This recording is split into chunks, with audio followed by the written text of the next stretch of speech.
I'm Dan Stone. I'm Professor of Modern History in the History Department here. I'm really a historian of ideas. I teach 20th century European history. So my research and teaching very much overlap. I teach a course on the Holocaust. I teach a course on genocide more generally.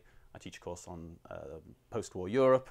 And I also co-teach courses on historiography and modern European history more generally. So, for example, I've just finished editing the Oxford Handbook of Post-War European History, and I've just completed my latest book, which is a history of post-war Europe, that ties in with a course that I've been teaching here, a Group 1 course that I've been teaching for the last 12 years or so.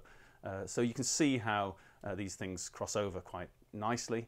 With respect to the course on genocide, which is really a world history course, it's a very exciting course that we do a lot of, start off with some definitions of genocide and then think about different cases of genocide that have occurred across the world.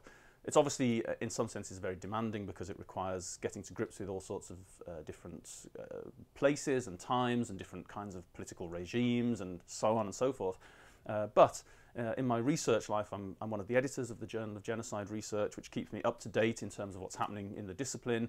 I read a lot of recent work on the subject, and so that feeds through into the course. So students know they're getting taught by somebody who is up to date with the literature, and no one can know everything, but you can at least have a good sense of what's going on in the field, and I think students appreciate that.